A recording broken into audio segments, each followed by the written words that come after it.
Welcome back to the Rookie and the Vet podcast. I am Darren Leeds. Joining me is Dante Furco, as always. And we are days away from start of college football. Mm-hmm. Some games got going last weekend. Yep. Nothing super notable.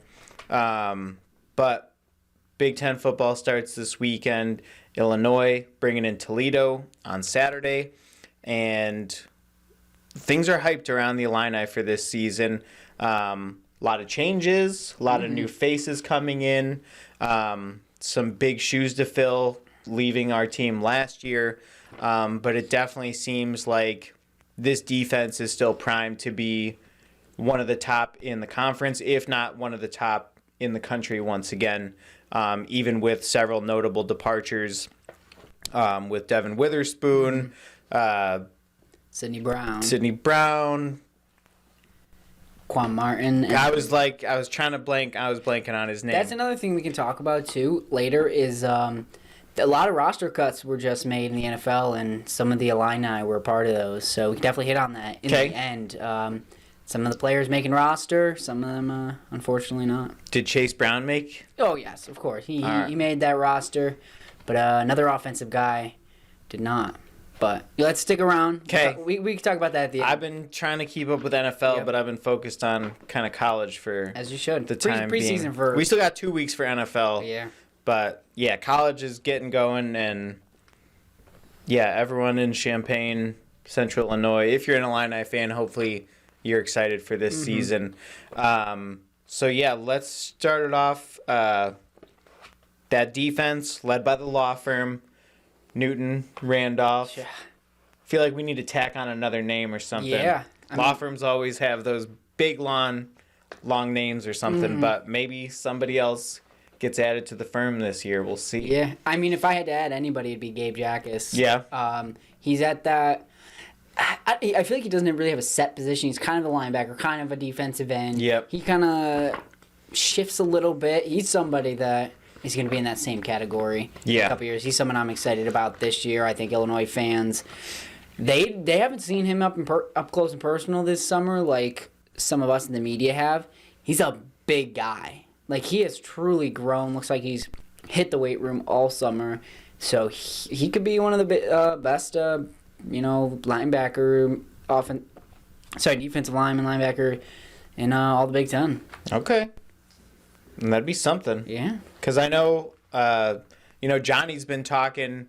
He wants to go draft next year. Of course. And obviously, after Spoon went in that, what was it, the 4 or 5 pick? 5th, yep, to the Seahawks. Yeah, Seahawks. He's saying he wants 5 or better. Yeah. So, I don't know. Yeah, I think just a lot of people don't know, unless you're in the Illinois fan base or you're in this market, you don't know a lot about Johnny Newton, that outside college football fan base. Johnny Newton isn't a name that you hear every day in the national media, but this year he might end up being one of those top guys in the NFL draft. Hopefully. I know I've seen him get talked about on Comcast Sports Chicago. Yep. Obviously the guys up there know about him. But, yeah, mainstream is usually your guys coming out of Alabama, LSU, Georgia, Ohio State, Michigan even. I mean, Witherspoon, he was projected in the top 10 to 15 all year and still never got the respect he deserved. Yeah. I will say, I don't know if it's been released yet. Coach Bielema told us on Monday that Johnny went on the Heisman podcast, which apparently talks to all the top Heisman candidates in college football. Don't ever see a defensive lineman winning the Heisman. Hopefully Johnny has that type of season, but you don't see it obviously often. Right. Manti Te'o was the last defensive player to be invited to a Heisman. And before that, I can't even think of probably going back to Charles Woodson. Yeah. The Desmond Howard days, because he was I don't remember, didn't he play defense and kick return? I don't know, but yeah, you don't see it often. Right. It was cool that he was invited on that. Hopefully, like I said, I don't know if that's been released yet, but it'd be an interesting thing to listen to. All right, what do you want to get going with today? Yeah, Illinois, like we said, opening up their season against Toledo. I mean, it's going to be a tough game. Like, I think people look down on this Toledo team because they're in the MAC. Yeah. But the MAC's a good conference who likes to kind of pull out some upsets early in the season. So I think Illinois has a true test in front of them. So they have to come out firing on Saturday or they're going to lose this game. Right. And you want to kind of get tested early on. You know, you don't want a total cakewalk in your first game, although a lot of teams kind of schedule like that, just to kind of get that butt-whooping game and, I don't know, get some experience under their belts and kind of iron out the creases, if you will. But definitely it does look like it could be a little bit of a challenge. Last year, very dependent on that running game. But this year, it definitely looks like passing game is going to get opened up a lot more. We got Luke Altmaier at quarterback. We've got Isaiah Williams. He seems to be the number one wide receiver. He's hungry this year. He wants that football. Oh, yeah. But that's like the interesting thing. And when I talked to Isaiah Williams this year, he told me it's going to be more of a balanced offense. Okay. But will it? Like, I have faith in this wide receiver core, but I don't think it's as great as some of the other ones in the conference. So will they lean on their running back group? Because their running back group is really good with Reggie Love, Josh McCray, and then you have Caden Fagan at the 3 or 4 spot. But they're definitely, it seems like from the outside looking in, a balanced offense. But Luke Altmaier at the quarterback position, I mean, he's good. Yeah. Like, he's probably the same level as DeVito, but has the chance to be better. Like, I'm already putting him above Tommy DeVito. Like, he has a strong arm. Coaches continue to rave about him. So if this wide receiver core can truly step up, their offense is going to be good. Yeah. It's going to be good. I mean, you got to stretch that field to kind of open up the run game, and you need the run game to get going to kind of open up some play action and get the ball down the field. But, I mean, we will see. This wide receiver group, like I said, looks really good. I'm kind of hyped still on the rookie kid, Malik Elzy. I really want to see him kind of step up and get some good minutes and perform really well.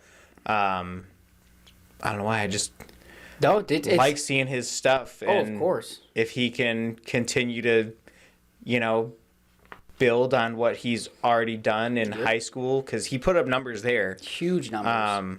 I mean, if he could even do half that at Illinois, I mean, that'd be great. Yeah. And Coach Barry Lunny, the offensive coordinator, he talked about that.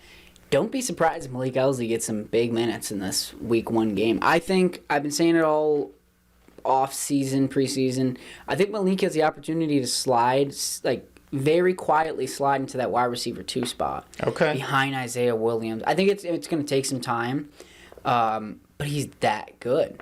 And when you have a wide receiver group that I don't think is very strong with Casey Washington and Pat Bryant, I do really like Isaiah Williams, but I think there's a little bit of a drop-off after that. Malik has the opportunity to really sneak in and get some impactful minutes and honestly be a huge part of that offense. Okay. So good. I'm excited. I'm with you. I'm super excited. Fans are super excited. Coach Brett Bielema said the players, if they had to vote on who they want, what freshman they want to play right away, he said it would be Malik Elzy. And then, as I mentioned earlier, Caden Fagan. Yep. So clearly he's making an impact on the team, making an impact on the coaches. And even though we don't know much, he's making an impact on us. Yeah. And, again, haven't even seen him take a college snap yet. So that's somebody to be kind of excited about. So do you think we're going to see more tight end play this year as well? I don't know. I really like Tip Ryman in the tight end position.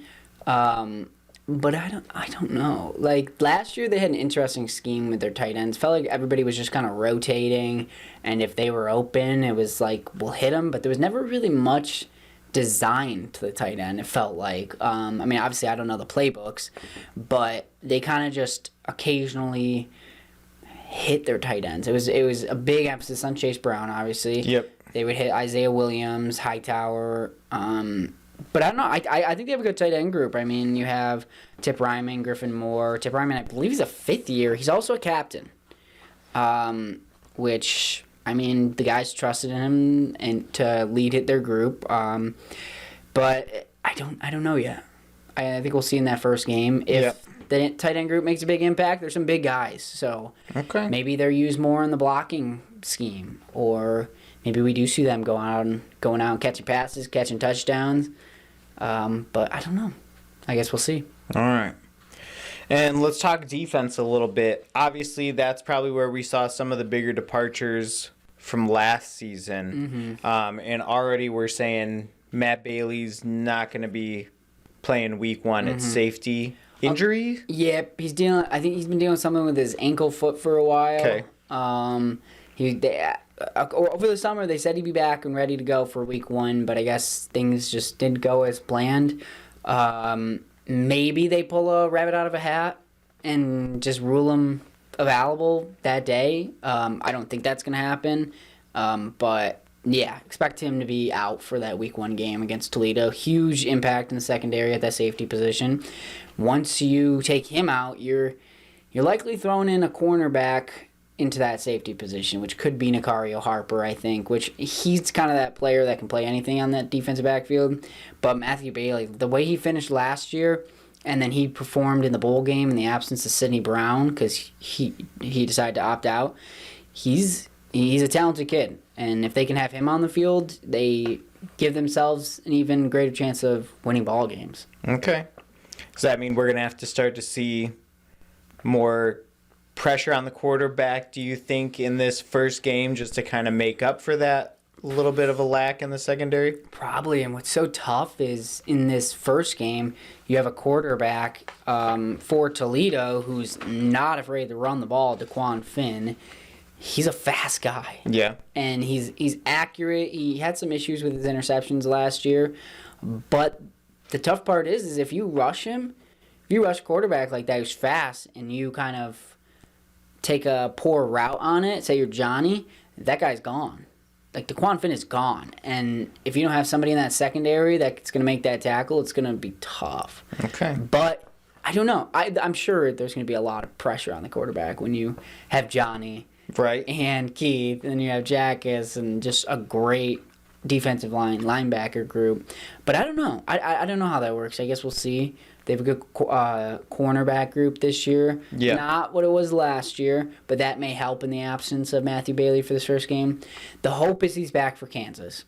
That's what they said. Kansas is the hope. But I don't know. I will say when we were at media availability last week, I saw Matthew Bailey jump. So I don't know if that's a good sign or if that's just... I mean, I would say it's a good sign. But he jumped, landed on both feet. So... we'll say he's made progress. Okay. Which is good. Yeah. I don't know if I was supposed to see it, but I saw it. Was it like part of his... was he like part of practice, or was he jumping in excitement? No, he was jumping. I think he was doing something with like a trainer, like a... Okay. What's the word?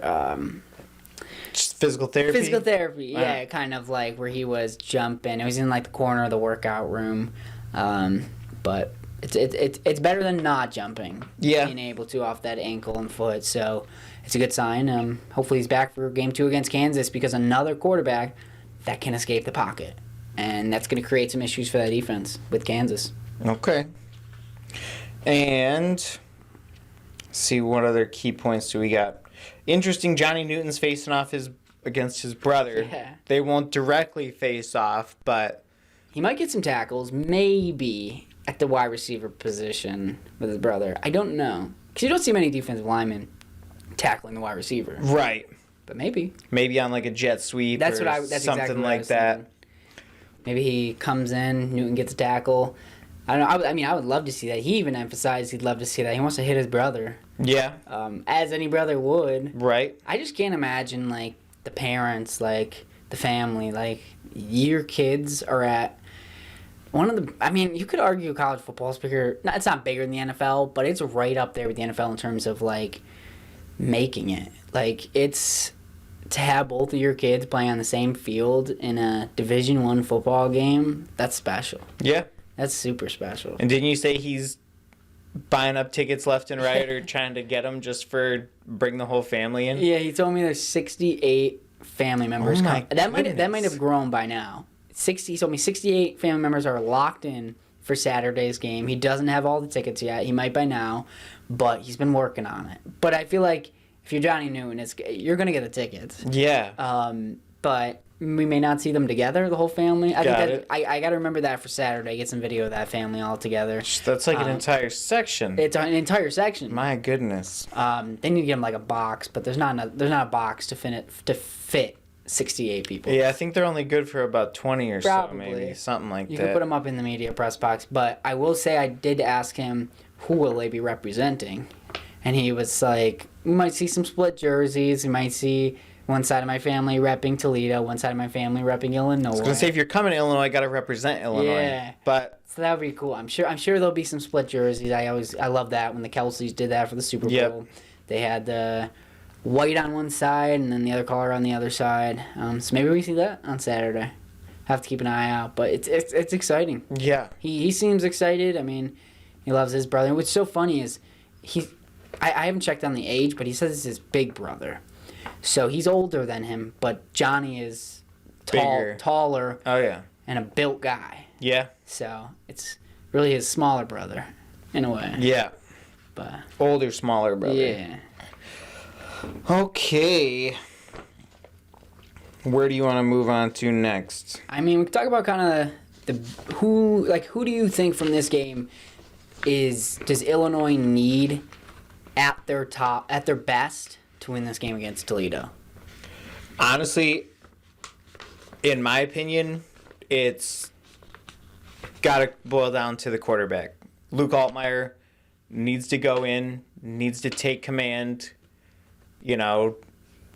needs to be also watching what that defense is about to do. Mm-hmm. I think if he performs at his top, if we can get Reggie Love running the football strong, that'll be good. And I mean, wide receivers, it doesn't matter as long as we're picking up yards. But I think it all boils down to Luke Altmaier. Yeah. And I'm very interested to see how he does. I know last year, just kind of going to some of the games, it seemed like Tommy DeVito didn't make like the big passes. So yeah. I'd love to see the deep ball, taking 20, 30 yard shots down the field. Yep. So yeah, I'll say Luke Altmaier. Honestly, you're right on that. Like, DeVito didn't make those long throws downfield, and that is a difference I think we'll see this year with Altmaier. Whenever you saw those big 50-yard touchdowns, they were Isaiah Williams cutting across the middle, catching the ball in open space, and then taking it upfield. It was never Tommy DeVito throwing a 40-yard pass caught into the end zone. We did not see that much. Right. I feel like it was more 5-10 yard little dump passes, some screen passes, and yak yards. Mm-hmm. So, and I think bringing up Reggie Love is perfect. That's who I was thinking. I think if he can get his way through the holes and kind of get Illinois some good yardage from the running back position, they'll be set. One player I'll throw in that I think could be a huge impact for Illinois will be Xavier Scott at the cornerback position. I mean, in the absence of, I would say Taz Nicholson's kind of replacing Devin Witherspoon at the cornerback position, but Xavier Scott has the opportunity, or he's good enough to kind of fill the role of Witherspoon. That's just talented, no fly zone kind of cornerback where nothing's getting through with him. And Spoon was pretty much the definition of a no-fly zone. I think didn't allow a touchdown. Quarterback rating against him last year was like 8 or 9. Yep. Like, they do not have success going his direction. Yeah. The coaches are raving about Xavier Scott. I mean, I don't know like a ton about him. I haven't seen a lot of film on him, but the way the coaches have spoken about him, they seem really excited about Xavier Scott. So I mean, if he can lock some guys down in the secondary for Illinois, I mean, they're gonna win. They're gonna win this ball game. So that would be my shining star kind of key player that things could fall on him if this thing comes down late.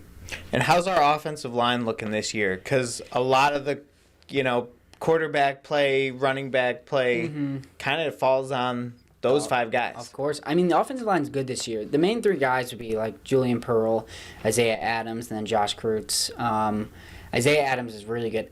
One of my bold predictions that I'm actually going to be putting out soon, I'm doing an article.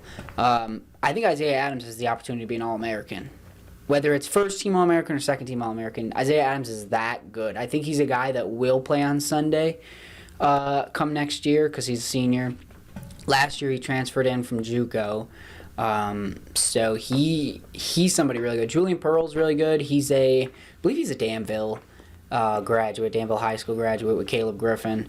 But those 2 guys in the offensive line, they're going to be good this year. And I mean, they have the experience at Illinois. But then you have Josh Kreutz at the center. But I'm positive he's starting at that center position. And I mean, he's filling a hole. Last year that offensive line was very senior heavy. So I mean, these guys got to step up in the absence of Polcheski and Pilstrom. So, but I think they got the guys to do it. But a lot's gonna fall on them. Yeah, I would say definitely make or break in that department. Mm-hmm. If Luke Altmaier can't get the job done, how are our backup situations? I think John Paddock's good. I don't think it'll ever come to the situation where Donovan Leary comes in.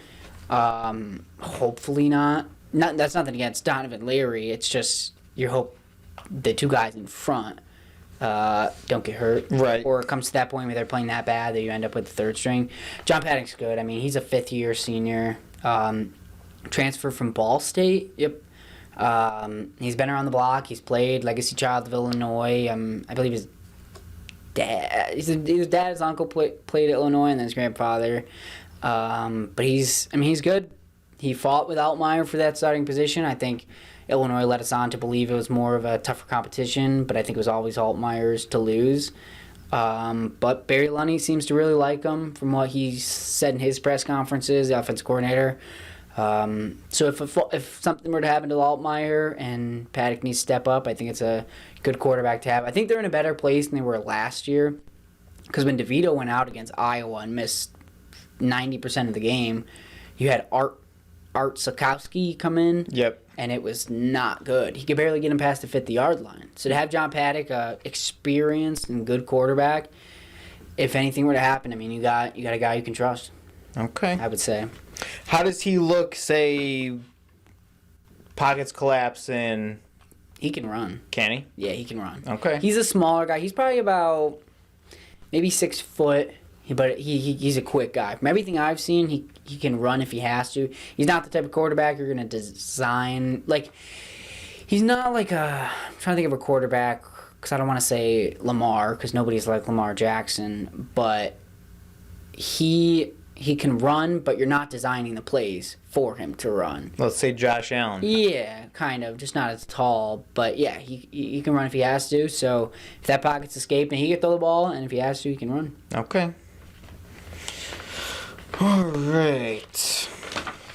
Let's see what else we're talking about. I will say some things with Toledo. I mean, we talked about them being a good underrated team. They were 5-3 in the MAC last year, 9-5 overall. So I mean, they were bowl eligible. Head coach Jason Candle, he's in his 9th year. He's a 54-32 record guy, and they were MAC champions last year.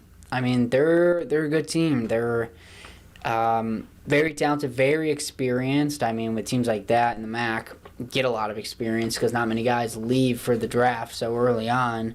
And I will say, which is worth noting, Toledo had more AP Top 25 votes than Illinois.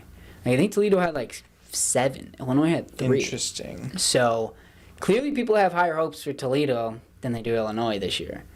So, I mean, this Toledo team is not a team to overlook. They're good. Yeah. They start the season obviously against Illinois. Then they're at Texas Southern, San Jose State, Western Michigan. So this is the biggest game of their season. So they're gonna come out hungry. Right. So they're a good team. Okay. And you say their secondary might be. It's good. Probably their strongest aspect of their team. That and their quarterback and DeQuan Finn. I mean, their secondary is good. experienced. They have the safety combination in Maxim Hook, Nate Bauer, and Zachary Ford. We're good. I mean, they've been around the block. Then you have Quinion Mitchell. He's at that cornerback position. He's really good as well. So they have, I'm trying to think of the word where it's like these guys know, they're confident. Very confident group because they're established there. I mean, with Illinois, there's a lot of guys that are just being plugged into that defensive backfield. They're talented, but they're being plugged in. Where these guys are locked in to these positions. So, Toledo's got to go backfield. I will say something with their offense is they made a lot of mistakes last year. So if they fix them in the offseason, they're going to come to this game and they might upset Illinois. So speaking of upsetting Illinois, we can go into some predictions for Saturday's game against Toledo. I mean, Illinois' 9-point favorites. Yeah. So we're talking touchdown, 3 field goals. Yeah. Touchdown plus. Yeah. So I think it'll be that close. Maybe close. I don't know. I mean, again, I hate to put it that close. Yeah. I'd like to see them, honestly win this game by 2-3 score margin, and I'm talking touchdown scores. Yeah. But I mean, like you said, a lot of new pieces. Maybe after week 1, I'll have at least hopefully better looking predictions, but I'd like to say, I don't know, 31-14. Okay, that's close. Illinois. That's very close to what I was going to say. I was going to say 31-24. I think it'll be a touchdown game, but I think it'll be Illinois pulls ahead really early and Toledo fights back in that third, fourth quarter and pulls it from like a 31-10 game to a 31-24 game. So I think it's going to be close. Maybe not as close as I think, but where it's a touchdown game, but I think it's going to be a close game.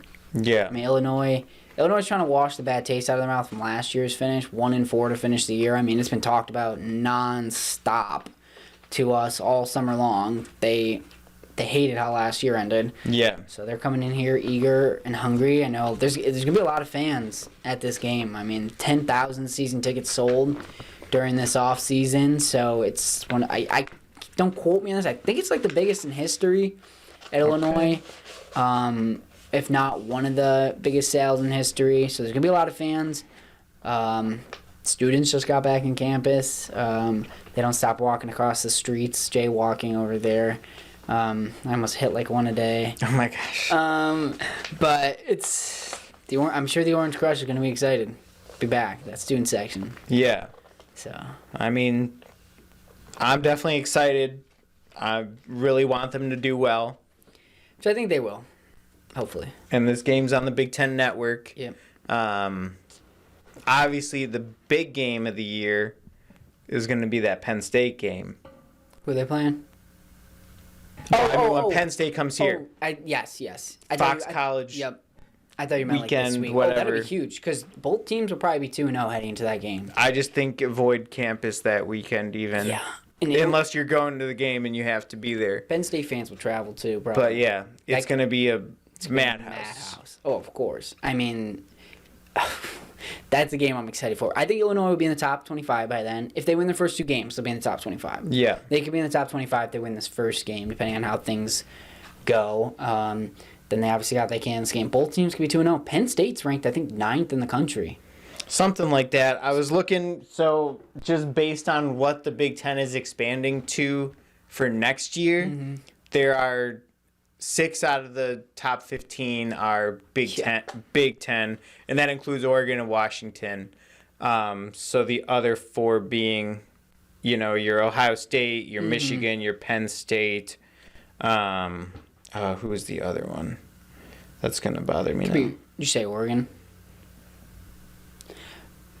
But yeah, I'm excited for that Penn State. Penn State opens up this season against West Virginia too. Should be an easy win. So Penn State's ranked 7th. So I was wrong on the 9. Illinois, that's gonna be a true test for Illinois. That could be. I mean, that could be a blowout game in favor of Penn State. So if Illinois can win that game, I mean, how can that's all the momentum you need to carry yourself into that middle stretch of the season. Yeah. Maybe even bolster you up to put you up in like the top 15. But Penn State's good this year. I mean, the Big Ten has a lot of good teams on that west side or east side. I think Penn State finishes with a better record than Ohio State. Think they fight for Michigan at the end to win that conference. But they finally have a quarterback that can win, or that they feel can get over the hump. Penn State's got a really good team, I think. Yeah. And just kind of looking at last 5 games for both teams last year, Toledo was 3-2, and then as you mentioned, we were 1-4. That one being Northwestern. So lost some tough games. I mean, Michigan State, Purdue, Michigan, and then Mississippi State. All games that realistically could have and should have won. The only reason they lost Mississippi State is because they just gave up in the second half. I mean, that Michigan game. I blame that game on the wind. They couldn't. Well, I mean, I blame that on the team, but I also add the wind in there. They couldn't hit a field goal to save their life. Then they set themselves in a poor position to execute down the stretch. Purdue, I don't even know what happened then. That was another cold day. Then Michigan, I mean, they lost by 2 points. The number 2 team in the country.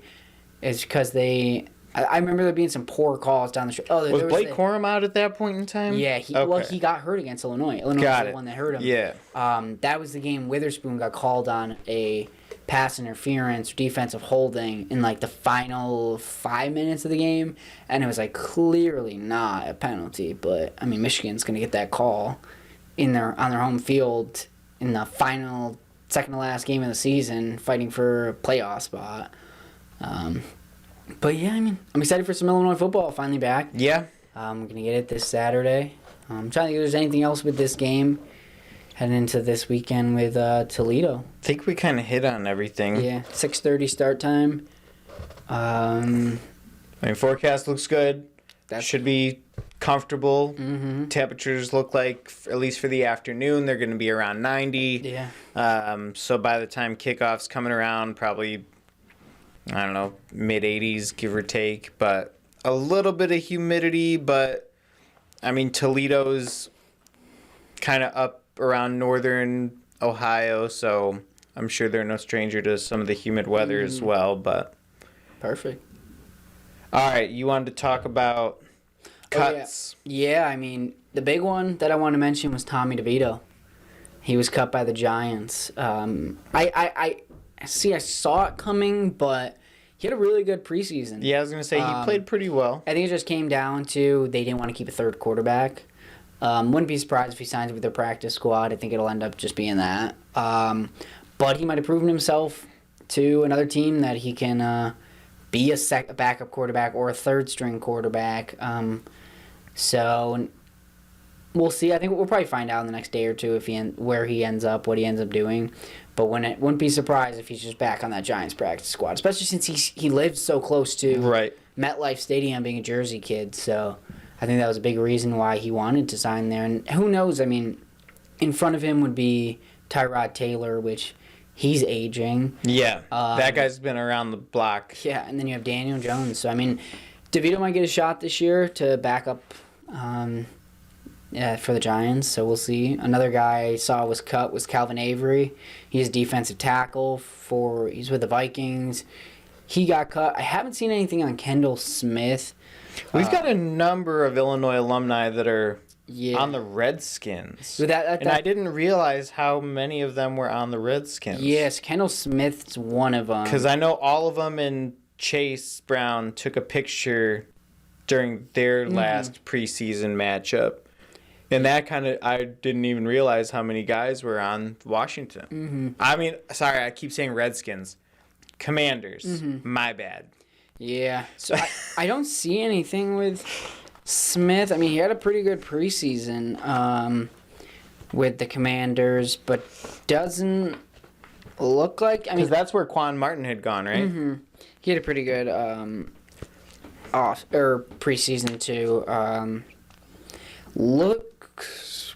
I don't know. I can't find a lot of roster updates are coming out as the day goes on, so we'll find out more. But I know D'Arcangelo, he was released a couple weeks ago by the Lions, so I'm not sure about the offensive lineman from Illinois. But obviously, all the guys that were drafted, they made the cuts. Quan, Spoon, Sidney. Sidney had one of the best preseasons of like anybody in football. He's with the Eagles, right? Yep. And then Chase Brown with the Bengals, who had a decent preseason. We'll see how much action he gets. I mean, is he going to be sitting behind Mixon? I mean, obviously, it just depends on. Yeah, Brown could be the backup, the number 2 guy, but he'll probably be the 3 guy to start. I don't know. Do they still have Piran? No, he's with the Broncos now. Got it. Yeah, but there's a guy. I saw one of the guys was getting a lot more reps than he was in the preseason games. Gotcha. But yeah, let's do it here on Rookie in the Vet. Make sure if you don't already, follow us on all podcast streaming platforms: Spotify, Google Podcasts, Apple Podcasts, Audible, you name it. Wherever you stream your podcast, like it so you know whenever a new episode is up. Make sure to check us out on YouTube if you haven't already. You can watch those podcasts there. Sometimes we'll have interviews that you can see on there as well. Yeah, I'll do it here. A Rookie and the Vet. And then, yeah, of course, obviously, come season time, we're going to be breaking down some game film. Probably going to be talking some high school football along the way as well. They're just getting their season started, too, so. Yeah, we had a lot of postponed games. Yeah. Week 1, that wasn't fun. But, yeah. They'll do it here on Rookie and the Vet. Illinois taking on Toledo on Saturday, September 2nd. And we'll see you next time.